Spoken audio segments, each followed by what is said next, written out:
లక్నో అలాగే ఎస్ఆర్హెచ్ జట్ల మధ్య మ్యాచ్ అనేది చాలా ఉత్కంఠభరితంగా సాగింది. అయితే ఇక కేవలం 4 పరుగుల తేడాతో లక్నో జట్టు గెలిచేసింది. హైదరాబాద్ జట్టుకు మరొక ఓటమి వచ్చింది. నిజానికి విషయం చెప్పాలి అంటే హైదరాబాద్ జట్టు బాగానే పోరాడినప్పటికీ ఆఖరి ఓవర్‌లో జయదేవ్ వల్ల మొత్తం కథంతా అడ్డం తిరిగింది. లక్నో జట్టులో రిషబ్ పంత్ చాలా బాగా ఆడాడు. షమి కూడా మంచిగా బౌలింగ్ చేసి ప్లేయర్ ఆఫ్ ది మ్యాచ్ అవార్డుని కైవసం చేసుకున్నాడు.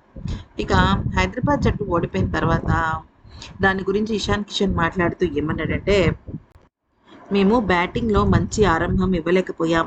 టాప్ ఆర్డర్ త్వరగా వికెట్లు కోల్పోవడం వల్ల మొమెంటం పోయింది. నితీష్ కుమార్ రెడ్డి హాఫ్ సెంచరీతో దుమ్మురేపాడు. హెన్రిచ్ కషన్ కూడా చాలా బాగా ఆడాడు. మేము ఒక ఫైటింగ్ టోటల్‌ని ఇచ్చాం. కానీ హైదరాబాద్ పిచ్ పైన ఇంకా స్కోర్ చేయాల్సి ఉంది. ఇంకొక 20 పరుగులు చేసి ఉండుంటే బావుండేది. మహమ్మద్ షమి, అలాగే ప్రిన్స్ యాదవ్ ఇద్దరు చాలా బాగా బౌలింగ్ చేశారు. మా టాప్ ఆర్డర్‌ని త్వరగా ఔట్ చేసేశారు. మేం ఫీల్డింగ్‌లో ఇంకా ఇంప్రూవ్ అవ్వాలి. ఎక్స్‌ట్రాలు తక్కువ ఇవ్వాలి. టీమ్‌గా మనం రోజు ఒక్కొక్కటిగా మెరుగుపరుచుకోవాలి.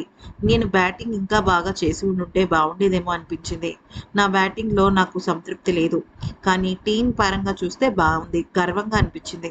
నెక్స్ట్ మ్యాచ్‌లో కమ్‌బ్యాక్ ఇస్తాం. హోమ్ క్రౌడ్ సపోర్ట్ చాలా బావుంది.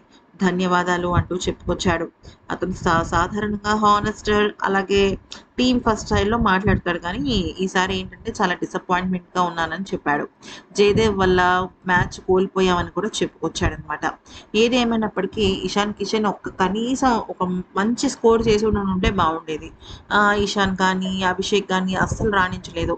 వీళ్ళు లో స్కోరింగ్ మ్యాచ్‌లంటే బ్యాట్ ఎత్తేస్తున్నారు. సింగిల్ డిజిట్స్‌కి తక్కువ పరుగులకి ఔట్ అయిపోతున్నారు.